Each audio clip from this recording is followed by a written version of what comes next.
जय हिंद। नमस्कार साथियों, आप सभी का मोस्ट वेलकम है आज के इस न्यू क्लास में। साथियों, आज के इस क्लास में हम लोग जो है बिहार पुलिस मद्य निषेध के लिए इम्पोर्टेंट क्वेश्चन के ला चुके हैं एक सेशन, जिसमें आपके लिए काफ़ी ही महत्वपूर्ण क्वेश्चन हैं और यह सभी क्वेश्चन आपके जो है एग्जाम के लिए काफ़ी महत्वपूर्ण हैं। तो आप सभी से निवेदन है कि आप सभी जो क्लास को अच्छे से देखिएगा और वीडियो पसंद आए तो चैनल को लाइक करके और चैनल को सब्सक्राइब भी दोस्तों कर लीजिएगा।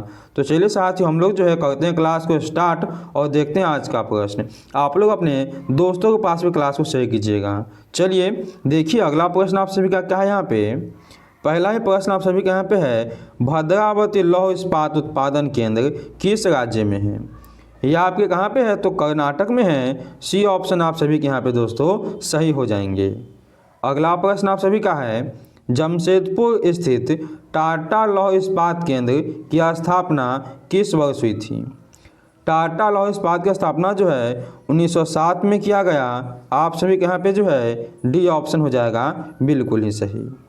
अब देखिए दोस्तों, अगला प्रश्न आप लोग, बोकारो लौह इस्पात केंद्र किस पंचवर्षीय योजना में लाया गया था? बोकारो लौह इस्पात केंद्र जो है यह लगाया गया कहाँ पे? तो ऑप्शन नंबर आपका डी होगा सही, चौथे पंचवर्षीय योजना के तहत। ऑप्शन नंबर आपका डी हो जाएगा। अगला प्रश्न आपका है, इनमें से कौन लौह इस्पात उत्पादक केंद्र सेल के अंतर्गत नहीं है? यानी कौन है जो लौह इस्पात केंद्र जहाँ से नहीं निकलता है? वो आपके हो जाएंगे यहाँ पे क्या? तो वर्णपुर। डी ऑप्शन आप सभी का बिल्कुल ही दोस्तों सही होगा।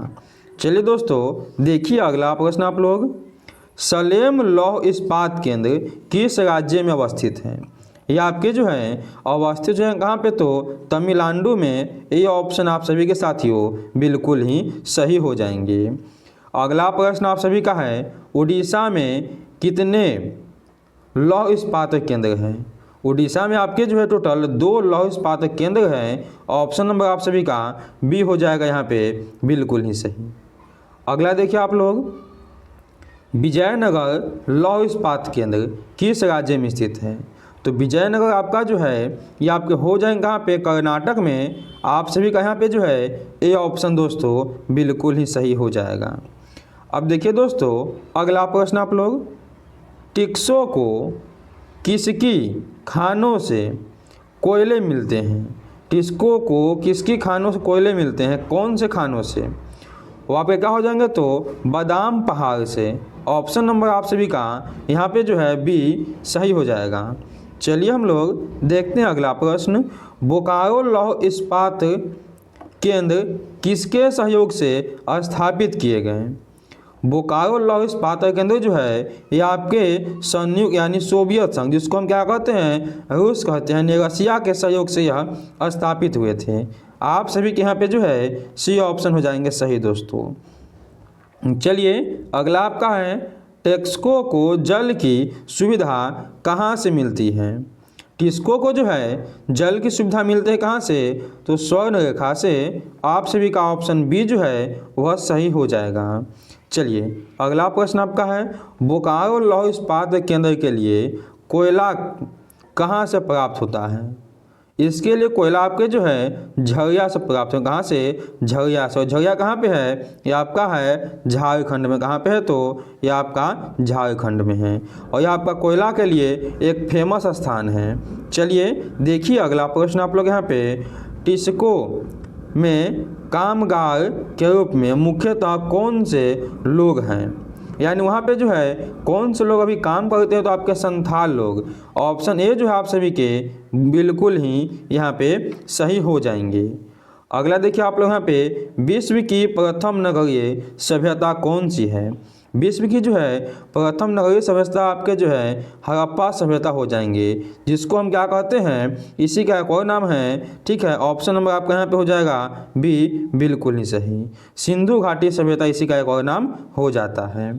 चलिए देखिए दोस्तों अगला प्रश्न आप लोग यहाँ पे, सिंधु सभ्यता में हड़प्पा सभ्यता क्यों कहा जाता है? सिंधु सभ्यता को जो है हड़प्पा सभ्यता इसलिए कहा जाता है क्योंकि पहली बार जो है हड़प्पा की खुदाई की गई थी। यहाँ पे आपका बी ऑप्शन सी होगा, हड़प्पा सबसे पहला खुदाई स्थल था। ऑप्शन नंबर आपका बी हो जाएगा यहाँ पे बिल्कुल ही सही। चलिए देखिए अगला प्रश्न आप लोग, हड़प्पा सभ्यता की खुदाई सबसे पहले किसने की थी? यहाँ पे ध्यान से पढ़िएगा आप लोग, हड़प्पा सभ्यता खुदाई जो है सबसे पहले कौन किए? यह किया था आपके दयाराम साहनी। आपका ऑप्शन बी जो है यहाँ पे डी होगा बिल्कुल ही सही। चलिए देखिए दोस्तों अगला प्रश्न आप लोग, हड़प्पा सभ्यता का सबसे प्रसिद्ध स्थल कौन सा है? तो सबसे प्रसिद्ध स्थल आपका जो है मोहनजोदड़ो। कौन सा है? मोहनजोदड़ो है। ऑप्शन नंबर आपका बी होगा सही। मोहनजोदड़ो हम जो है क्या कहते हैं? तो मृतकों का टीला कहते हैं। क्या कहते हैं? मृतकों का टीला जो है मोहनजोदड़ो को ही कहा जाता है। चलिए देखिए अगला प्रश्न आप लोग यहाँ पे, हड़प्पा सभ्यता कितने वर्ग किलोमीटर में फैला हुआ था? तो लमसम यह आपका लगभग में जो है 13 लाख वर्ग किलोमीटर में फैला था। ऑप्शन आपका सी हो जाएगा यहाँ पे बिल्कुल ही सही। देखिए दोस्तों अगला प्रश्न आप लोग, सिंधु सभ्यता का आकार कैसा था? तो सिंधु सभ्यता जो है लमसम आपका कैसा हो जाएंगे? ये आपके लमसम जो है त्रिकोण थे। कैसे थे? तो त्रिकोण यानी त्रिकोणीय आकार। ऑप्शन नंबर आपका जो है बी हो जाएगा बिल्कुल ही सही यहाँ पे। अब देखिए दोस्तों अगला प्रश्न आप लोग, धातु कितने प्रकार के होते हैं?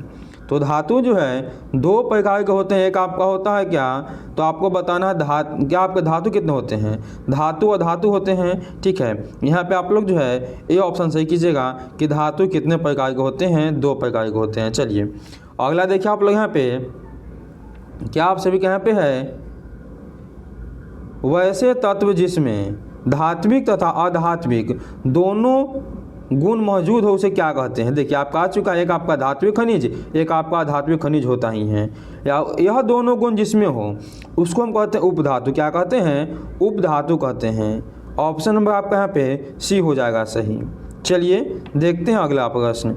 अगला क्या आप सभी के यहाँ पे है, कौन चमकीला होता है? चमकता कौन है? तो धातु आपका जो है चमकता। क्या आपका है कि धातु जो आपका चमकता है। ऑप्शन नंबर आपका बी हो जाएगा दोस्तों यहाँ पे सही। देखिए दोस्तों अगला प्रश्न आप लोग, कौन ठोस, द्रव एवं गैस तीनों अवस्था में पाए जाते हैं? तो तीनों अवस्था में जो है पाए जाने वाले आपके क्या है? तो अधातु हैं। ऑप्शन नंबर आप सभी के सी हो जाएंगे यहाँ पे सही दोस्तों। चलिए देखिए अगला प्रश्न, कौन जल से अभिक्रिया नहीं करता है? जल से अभिक्रिया जो है कौन नहीं करता है? तो आपके हो जाएंगे क्या? अधातु। अधातु जो है जल से अभिक्रिया नहीं करते हैं। चलिए देखिए दोस्तों 24 नंबर प्रश्न आप लोग, ऑक्सीजन से अभिक्रिया करके अम्लीय ऑक्साइड कौन बनाता है?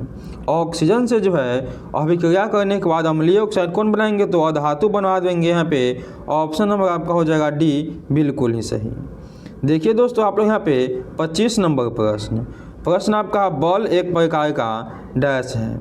तो बल एक प्रकार का जो है क्या है? तो बल आपका धक्का देना समझते हैं ना, धक्का देना एक बल होता है। ऑप्शन नंबर आपका डी हो जाएगा सही। चलिए देखिए अगला प्रश्न, किसके कारण वस्तु में गति उत्पन्न होता है? गति कैसे उत्पन्न होगा? जब उसको हम खींचेंगे या धक्का देंगे यानी बल के कारण। बल के कारण जो है गति उत्पन्न होता है। चलिए देखिए 27 नंबर प्रश्न आप लोग, किसी वस्तु पर लगने वाले धक्के को क्या कहा जाता है? तो लगने वाले धक्का देंगे हम उसको, तो धक्का देने क्या होगा? अभिकर्षण होगा। बी ऑप्शन आपका यहाँ पे हो जाएगा सही दोस्तों। चलिए देखिए अगला प्रश्न आप लोग, बल का परिणाम क्या हो सकता है?